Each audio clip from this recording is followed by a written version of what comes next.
الحمدللہ اللہ کے نبی صلی اللہ علیہ وسلم فرمایا کرتے تھے کہ رشتوں کی بنیاد حسن بھی ہوتا ہے، مال بھی ہوتا ہے، حسب نسب بھی ہوتا ہے، اور دین ہے۔ اور تم دین کو اہمیت دو گے تو کامیاب ہو جاؤ۔ فاظفر بذات الدین۔ الحمدللہ یہ جو ایک رشتہ طے ہوا ہے، ایک برادری کی زبان اور دوسری برادری کی زبان، اور یہ دین کی بنیاد پر ہوا ہے، اور ایک بہت شاندار روایت ہے۔ عام طور پہ اس وقت ہمارے معاشرے میں شادیوں کے بڑے مسائل ہیں۔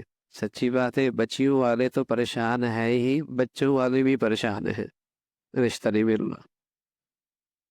اور اس کی ایک بڑی وجہ یہ ہے کہ ہمارے ہاں اپنے ہاتھوں سے بنائی ہوئی بیڑیاں بہت ہو گئی، رکاوٹیں بہت ہو گئی۔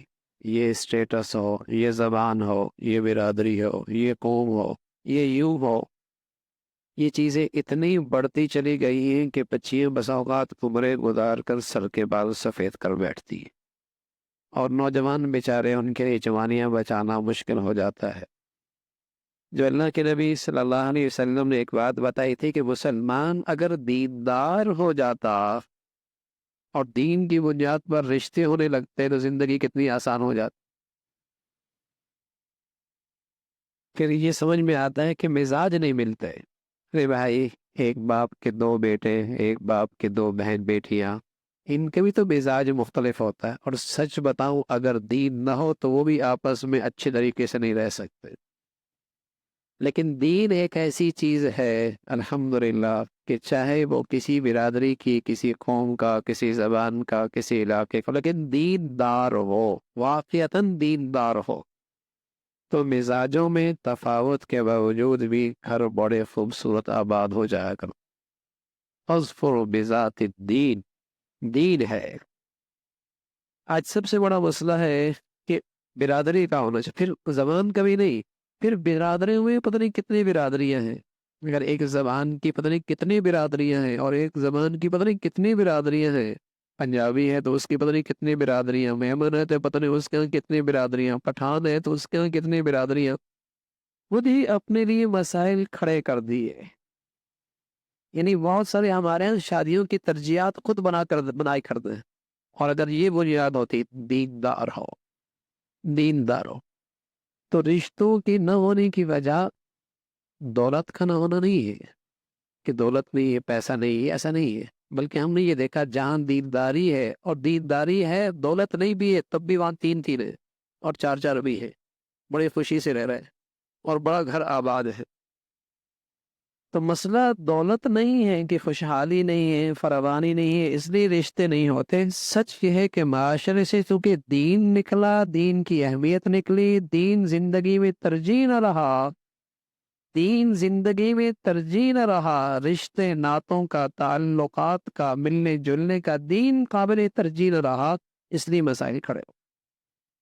ترجیحات بدل گئی کہ زبان کا ہو، قوم کا ہو، برادری کا ہو، اسٹیٹس یہ ہو، ڈگریاں یہ ہوں، فلاں یہ ہوں، یہ جو ترجیحات بدل گئی اس نے مسائل کھڑے کر دی۔ اور اگر دین ترجیح ہوتا ہمارے معاشرے میں کہ دین ترجیح ہے تو یہ چیزیں بہت آسانی سے حل ہو جاتی۔ اور دین ایک ایسی چیز ہے کہ نیک رہ، میاں بیوی نیک اور ایک، میاں بیوی نیک اور ایک، یہ دنیا کی جنت ہے۔ میاں بیوی نیک اور ایک، یہ دنیا کی جنت ہے۔ ہاں، نیکی کا مفہوم ہے۔